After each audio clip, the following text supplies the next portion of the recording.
Kalena dhammat sawanang etamang kalamuttamang. Part 6a. Ajaran Buddha tentang pembebasan di kehidupan ini juga.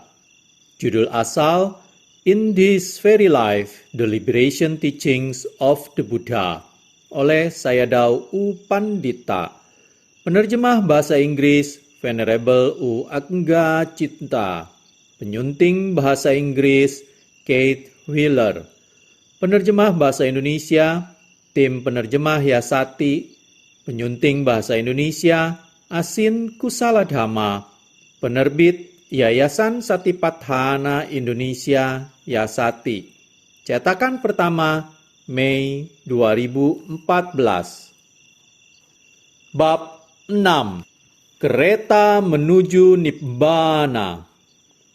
Suatu hari, ketika Buddha berdiam di hutan Jeta dekat kota kuno Sawathi di India, pada larut malam beliau dikunjungi oleh sesosok dewa yang turun dari alam surga bersama dengan rombongan 1000 teman. Meskipun cahaya dewa tersebut menerangi seluruh hutan itu, ia terlihat cemas. Ia memberi penghormatan kepada Buddha dan kemudian meratap sebagai berikut. "Oh Buddha yang mulia," ia menangis. "Di alam dewa demikian berisik, penuh dengan kegaduhan yang dibuat oleh para dewa.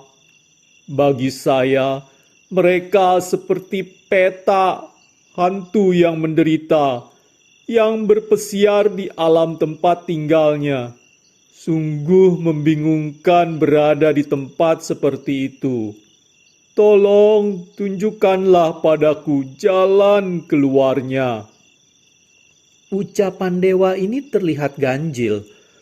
Alam surgawi memiliki karakteristik kesenangan. Penghuninya anggun dan menyenangi musik. Sama sekali tidak menyerupai peta yang hidup demikian sengsara dan menderita. Beberapa peta disebutkan selalu kelaparan dan tidak terpuaskan karena memiliki perut yang sangat besar dan mulut sebesar lubang jarum.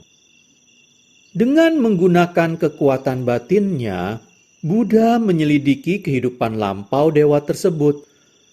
Beliau mengetahui bahwa baru saja dewa ini adalah seorang manusia, seorang pelaksana dhamma. Sebagai seorang pemuda, ia memiliki keyakinan pada ajaran Buddha sehingga ia meninggalkan rumah dan menjadi seorang biku. Setelah melewati 5 tahun di bawah bimbingan seorang guru, ia telah menguasai peraturan tentang perilaku dan kehidupan dalam komunitas serta telah mampu berlatih meditasi sendiri. Lalu ia memasuki hutan seorang diri. Karena keinginan kuatnya untuk menjadi seorang arahat, latihan biku ini sangatlah keras. Ia menyediakan waktu sebanyak mungkin untuk bermeditasi. Ia sama sekali tidak tidur dan hampir tidak makan. Celakanya, ia merusak kesehatannya sendiri. Angin terkumpul di dalam perutnya, menjadi kembung dan nyeri seperti disayat pisau. Meskipun demikian, biku itu terus berlatih setulus hati, tanpa menyesuaikan kebiasaannya. Penyakitnya menjadi semakin parah, sehingga suatu hari, di tengah meditasi jalan, penyakit itu memotong kehidupannya. Biku tersebut langsung terlahir kembali di surga 33 dewa, salah satu dari beberapa alam dewa. Tiba-tiba, seperti dari mimpi, ia terbangun dengan berpakaian indah keemasan dan berdiri di depan gerbang sebuah rumah besar yang gemerlapan. Dalam istana surgawi itu ada 1000 dewa, berpakaian rapi dan menunggu kedatangannya. Ia akan menjadi majikan mereka. Mereka senang melihatnya muncul di pintu gerbang, berteriak kegirangan. Mereka membawa perangkat musik untuk menghiburnya. Di tengah-tengah semua itu, Pahlawan kita yang malang ini tidak memiliki kesempatan menyadari bahwa ia telah meninggal dan terlahir kembali. Berpikir bahwa semua makhluk surgawi ini tidak lain adalah para umat awam yang datang untuk memberi hormat, dewa baru ini merendahkan pandangannya ke tanah dan dengan sopan menarik ujung pakaian keemasannya untuk menutupi bahunya. Dari tingkah laku ini, para dewa menyadari situasinya dan berkata, "Sekarang Anda ada di alam dewa. Ini bukanlah waktu untuk bermeditasi. Ini adalah waktu untuk bersenang-senang dan bermain-main. Ayolah, mari kita menari." Pahlawan kita hampir tidak mendengarnya karena ia sedang berlatih pengendalian indera. Akhirnya, beberapa di antara dewa tersebut pergi ke dalam rumah besar itu dan mengambil cermin besar. Dewa tersebut demikian terkejut karena ia bukanlah seorang biku lagi. Tidak ada satu tempat pun di seluruh alam surga itu yang cukup tenang untuk berlatih. Ia terjebak. Dalam kecemasannya, ia berpikir, "Ketika saya meninggalkan rumah dan mengenakan jubah, saya hanya menginginkan kebahagiaan tertinggi, menjadi seorang arahat. Saya seperti petinju yang ikut bertanding dengan mengharapkan medali emas, tetapi sebaliknya malah mendapatkan kubis." Mantan biku ini demikian takut bahkan hanya untuk melangkah masuk ke dalam gerbang rumah besarnya itu. Ia mengetahui kekuatan batinnya tidaklah sanggup melawan kesenangan ini, yang jauh lebih kuat daya tariknya daripada yang didapatkan di alam manusia. Tiba-tiba, ia menyadari bahwa sebagai sesosok dewa, ia memiliki kekuatan untuk mengunjungi alam manusia di mana Buddha mengajar. Kenyataan ini menggembirakannya. "Saya dapat menikmati kekayaan surgawi ini kapan saja," demikian pikirnya. Tetapi kesempatan untuk bertemu seorang Buddha sangatlah langka. Tanpa berpikir panjang, ia terbang, diikuti oleh 1000 pengikutnya.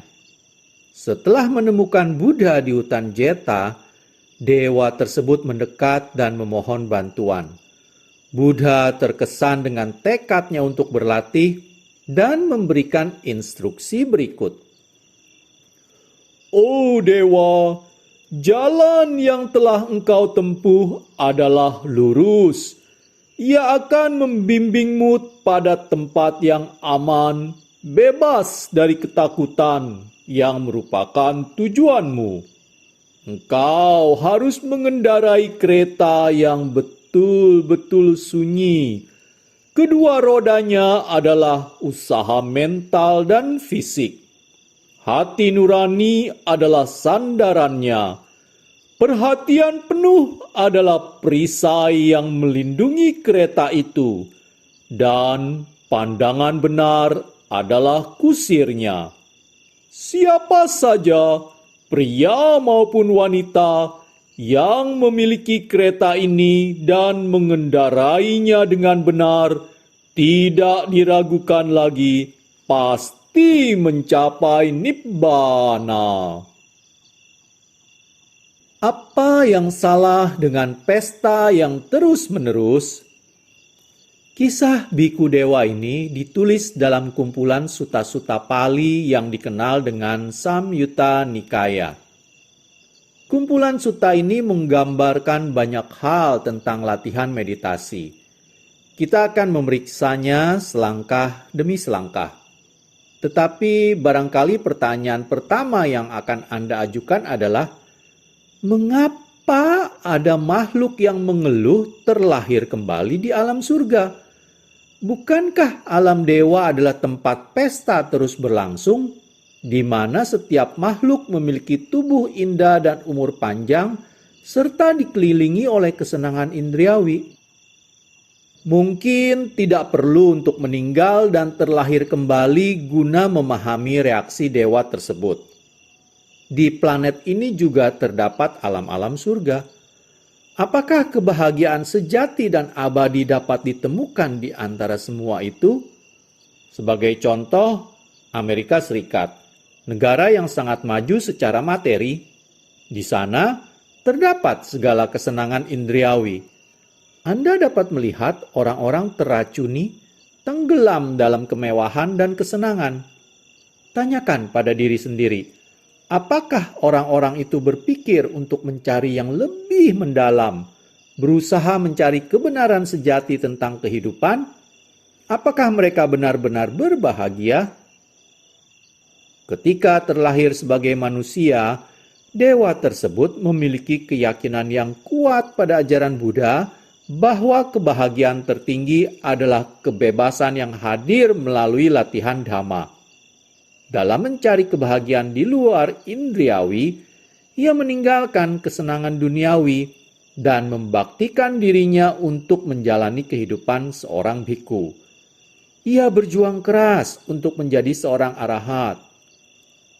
Sebenarnya, ia berjuang terlalu keras sehingga menyebabkan kematian sebelum waktunya.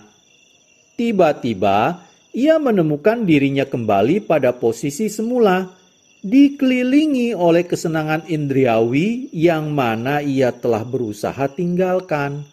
Dapatkah Anda mengerti kekecewaannya? Sebenarnya, kematian bukanlah hal yang baru. Ia hanyalah pergeseran kesadaran. Tidak ada kesadaran sela antara kesadaran kematian dan kesadaran kelahiran kembali. Tidak seperti manusia, kelahiran para dewa adalah spontan dan tanpa rasa sakit. Oleh karenanya, yogi tersebut tidak kehilangan momentum latihannya antara kehidupan yang satu dengan kehidupan lainnya. Dengan demikian, tidaklah mengherankan jika ia mengeluhkan kebisingan di alam dewa. Jika Anda pernah berlatih dengan mendalam, Anda mengetahui betapa mengganggu dan menyakitkan suara seperti itu kadang-kadang. Apakah itu ledakan tiba-tiba atau rentetan suara terus-menerus? Bayangkan, Anda baru saja mencapai tempat sepi dan tenang saat duduk bermeditasi, dan telepon berdering. Dengan segera, seluruh jam-jam samadhi Anda dapat hancur berantakan. Jika pengalaman ini pernah terjadi pada Anda mungkin memahami ledakan yogi ini yang membandingkan para dewa dengan hantu yang menderita. Ketika telepon berdering, saya ingin tahu makian apa yang muncul dari Anda, meskipun itu teman Anda yang menelepon. Dalam naskah Pali asli, sutta ini berisi permainan kata-kata. Dewa itu mendapati dirinya dalam hutan kenikmatan surgawi yang disebut Nandanawana, yang terkenal akan keindahannya. Dalam ucapannya kepada Buddha, ia mengubahnya menjadi mohana, dari kata moha, kebodohan batin, tempat yang menciptakan kekacauan dan kebingungan batin. Jalan pelepasan. Dari sudut pandang yogi, tentunya Anda dapat mengerti sifat mengganggu dari kesenangan yang kuat. Barangkali tujuan Anda bukan mencapai kearhatan seperti yogi itu, atau mungkin itu menjadi tujuan Anda. Apapun hasil yang Anda harapkan dari latihan meditasi Anda, tentunya Anda menghargai konsentrasi dan ketenangan yang dihasilkan dalam meditasi. Untuk mencapai tujuan ini, diperlukan sejumlah pelepasan. Setiap kita duduk bermeditasi, bahkan selama 1 jam, kita meninggalkan adanya kemungkinan mencari kesenangan dan hiburan selama 1 jam tersebut. Tetapi kita menemukan suatu kadar kelegaan dari gangguan itu sendiri. Penderitaan dari batin yang mengejar perasaan menyenangkan. Jika kita mengikuti retret panjang, kita meninggalkan rumah, orang yang kita cintai dan hiburan kita. Tetapi banyak di antara kita menemukan bahwa pengorbanan ini berharga. Meskipun ia mengeluhkan kondisi surgawi, biku dewa tersebut tidaklah benar-benar memandang rendah cara hidup dewa. Lebih jauh, ia kecewa pada diri sendiri karena tidak tercapai tujuannya. Ini seolah-olah Anda mengambil pekerjaan dengan harapan memperoleh $1.000. Anda bekerja keras, rajin, dan teliti, tapi di akhir hari tersebut tugas Anda belum selesai dan Anda hanya dibayar $50. Ini sangat mengecewakan. Tidak berarti Anda merendahkan nilai $50 itu, tapi Anda kecewa tidak memenuhi sasaran yang telah Anda tetapkan sendiri. Jadi, demikian juga, Yogi ini marah pada diri sendiri dan membandingkan dirinya dengan petinju yang bukannya memenangkan medali emas, tetapi kubis. Para teman dewa memahami dan sama sekali tidak terhina. Sebenarnya, mereka cukup terpengaruh sehingga mengikutinya ke alam manusia, di mana mereka juga memperoleh manfaat dari instruksi Buddha. Jika Anda berkembang baik dalam Dhamma, minat Anda terhadap meditasi akan mengikuti kemanapun Anda pergi, bahkan ke alam dewa. Jika tidak, Anda segera terjerat dalam kesenangan yang diberikan oleh lingkungan apapun yang Anda tempati.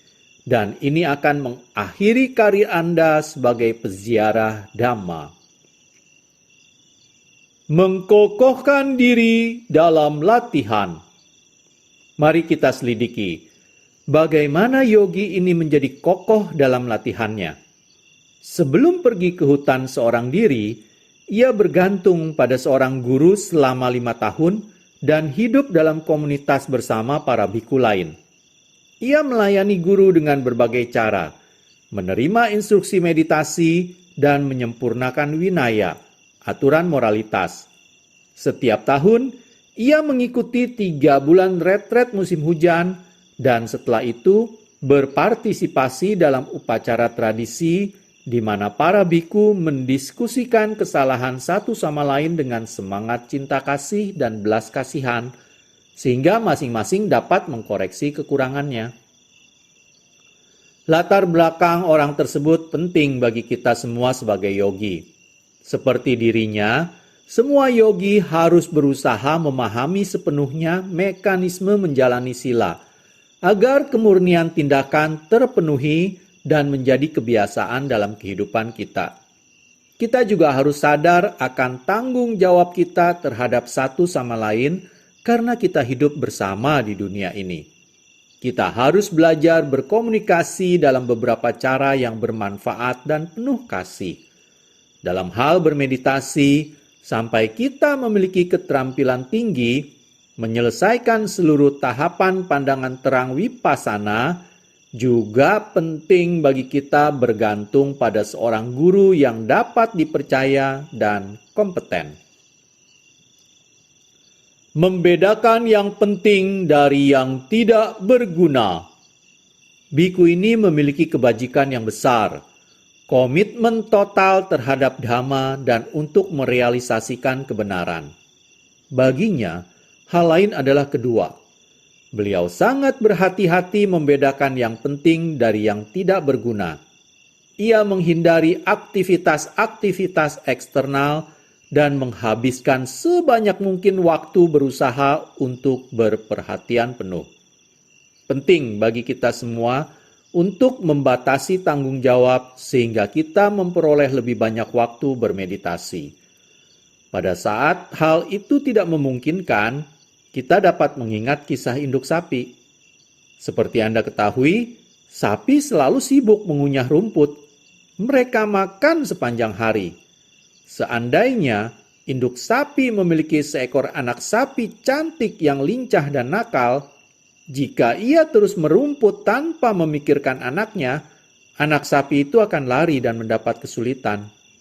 Tapi, jika ia mengabaikan kebutuhannya dan hanya mengamati anak sapi itu, ia harus merumput sepanjang malam.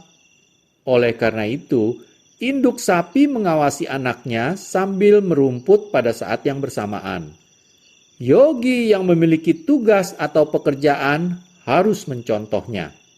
Lakukan tugas Anda, tetapi tetap memperhatikan dhamma. Pastikan pikiran Anda tidak berkelana terlalu jauh. Kita tahu bahwa biku ini adalah seorang yogi yang rajin dan tekun. Selama waktu terjaganya, ia berusaha sebaik mungkin untuk penuh perhatian, seperti yang seharusnya kita kerjakan. Buddha mengizinkan para biku tidur selama 4 jam melalui waktu jaga kedua. Tapi, akibat keterdesakan spiritual yang dirasakan oleh biku itu, ia menyingkirkan tempat tidurnya dan bahkan tidak berpikir untuk tidur. Lebih jauh, ia hampir tidak makan apapun, hanya puas dengan latihannya mengerahkan usaha gigih. Saya tidak menyarankan Anda berhenti makan dan tidur. Saya hanya menghendaki Anda menghargai tingkat komitmen yang dilakukannya. Dalam retret meditasi intensif, dianjurkan untuk tidur 4 jam seperti yang diinstruksikan oleh Buddha, jika Anda sanggup melakukannya. Jumlah yang lebih banyak diperlukan dalam kehidupan sehari-hari, tetapi tidaklah baik bermalas-malasan dengan berbaring terlalu banyak di tempat tidur. Mengenai makanan, Anda harus makan sesuai dengan kebutuhan Anda, sehingga Anda memiliki kekuatan yang cukup untuk melakukan aktivitas sehari-hari dan berlatih meditasi. Tetapi tidak terlalu banyak, sehingga Anda kekenyangan dan mengantuk. Kisah biku ini menunjukkan kebutuhan untuk makan, demi kesehatan, setidaknya makanan yang cukup. Orang yang meninggal ketika sedang bermeditasi atau selagi memberikan ceramah dhamma dapat dianggap sebagai pahlawan yang gugur di medan tempur. Biku ini sedang melakukan meditasi jalan ketika ia diserang oleh angin setajam pisau yang menusuk sistem tubuhnya hingga meninggal. Ia terbangun di alam dewa. Hal seperti ini mungkin juga dapat terjadi pada Anda jika Anda meninggal selagi bermeditasi, bahkan jika Anda belum tercerahkan. Bahkan, dari suatu kelahiran kembali yang menguntungkan, Anda mungkin mengharapkan suatu jalan keluar. Sebuah jalan menuju ke kebebasan sempurna dan keamanan sejati. Selama kunjungannya di alam surgawi, biku dewa ini mengkhawatirkan kemampuan dirinya menghadapi kesenangan indriawi. Jika ia melangkahkan kaki memasuki gerbang istananya, ia menyadari bahwa silanya akan mulai terkikis. Pencerahan sempurna masih merupakan prioritas utama, dan untuk itu ia perlu menjaga kemurnian silanya. Ia melarikan diri ke hutan Jeta dan tanpa berpikir panjang, segera mengajukan pertanyaannya. Instruksi progresif Buddha. Tanggapan Buddha adalah ringkas, tidak seperti biasanya. Umumnya, beliau memberikan instruksi kepada orang-orang secara bertahap, mulai dari moralitas, meningkat ke pandangan benar tentang kama dan konsentrasi, sebelum beliau mulai dengan latihan pandangan terang. Untuk menggambarkan urutan ajaran ini, beliau pernah memberikan contoh tentang pelukis ulung. Didekati oleh seorang pemula yang ingin melukis, guru itu tidak hanya memberikan kuas. Pelajaran pertama adalah mengembangkan kanvas. Seperti halnya seorang seniman tidak dapat melukis di udara kosong, demikian pula adalah sia-sia untuk memulai latihan wipasana tanpa dasar moralitas dan pemahaman hukum kama. Tanpa kedua hal itu, tidak akan ada dasar seperti seharusnya untuk menerima konsentrasi dan kebijaksanaan. Di beberapa pusat meditasi, moralitas dan kama diabaikan. Tidak akan banyak hasil yang didapat dari meditasi dalam kondisi seperti itu.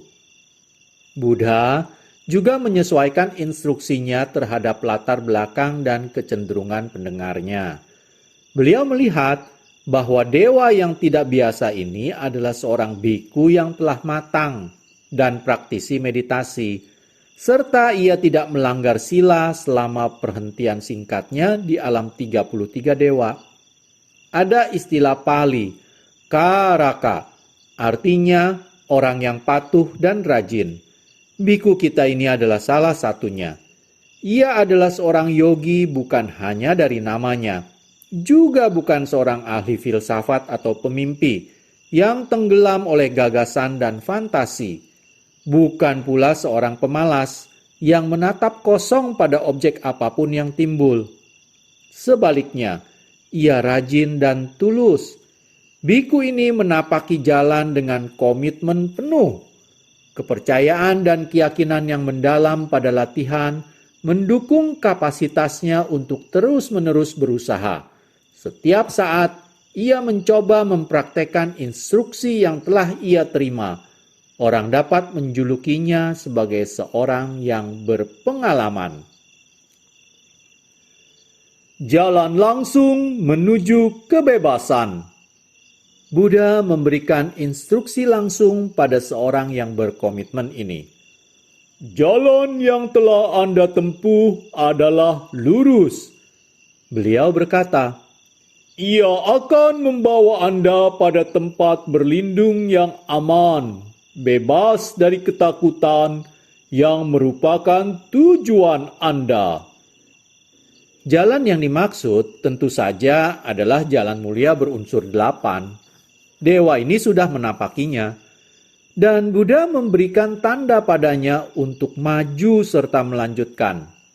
Lebih jauh, dengan menyadari bahwa dewa tersebut ingin menjadi seorang arahat di kehidupan itu juga, Buddha memberikan jalan yang lurus, langsung ke Vipassana.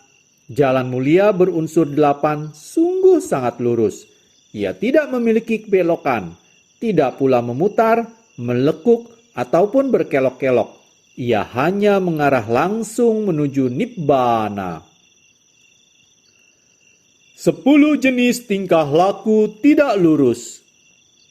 Kita dapat memahami dengan lebih baik lagi kebajikan yang lurus dengan mengamati lawannya. Dikatakan, terdapat 10 jenis tingkah laku tidak baik atau tidak lurus. Orang yang tak terkendali dalam 10 perbuatan melalui tubuh, ucapan, dan pikiran dianggap sebagai tidak lurus di mata orang bijak. Ia tidak jujur, tidak lurus, kurang integritas moral. Perbuatan melalui tubuh yang tidak lurus ada 3 jenis. Pertama, terkait dengan perasaan kebencian dan agresi. Jika seorang kurang memiliki metta dan karuna, cinta kasih dan belas kasihan, ia akan mudah terjerumus ke dalam perasaan ini dan mewujudkannya dalam tindakan fisik. Ia dapat membunuh, mencelakakan, atau menekan makhluk lain. Tingkah laku tidak lurus ini dapat juga berakar dari keserakahan yang tak terkendali, menyebabkan pencurian atau menguasai hak milik orang lain melalui tipu muslihat. Seks adalah jenis ketiga perbuatan melalui tubuh yang tidak lurus. Seseorang yang diserang oleh hawa nafsu hanya memikirkan kepuasan dirinya sendiri, dapat melakukan perbuatan asusila tanpa mempertimbangkan perasaan orang lain. Terdapat 4 jenis ucapan tidak lurus. Pertama, seseorang dapat berbohong. Kedua, seseorang dapat mengucapkan perkataan yang menimbulkan ketidakharmonisan, menghasut yang menimbulkan perpecahan persahabatan atau kelompok. Ketiga, seseorang dapat berbicara menyakitkan, tidak sopan, kasar, dan tidak pantas. Omong kosong adalah jenis keempat ucapan tidak lurus. Pada tingkat pikiran, ada 3 jenis perbuatan tidak lurus. Seseorang mungkin berpikir untuk mencelakai orang lain. Seseorang mungkin iri hati atas harta milik orang lain. Atau ia mungkin memiliki pandangan keliru tentang hukum kama. Tidak menerima hukum kama melainkan mempercayai bahwa perbuatan baik atau buruk tidak memiliki konsekuensi, dianggap sebagai sikap yang tidak baik. Dalam ajaran Buddha, berpikir dianggap satu bentuk tingkah laku. Pikiran memegang peranan penting, karena berdasarkan itulah tindakan dilakukan. Tidak mempercayai hukum karma dapat mengakibatkan seseorang bertindak tanpa rasa tanggung jawab, menciptakan kondisi yang menyebabkan diri sendiri dan orang lain menderita. Ada juga sikap mental lain yang tidak baik meskipun tidak terdapat dalam daftar tersebut, yaitu kemalasan dan kelembaman, kegelisahan, dan segala bentuk kemungkinan halus dari kilesa.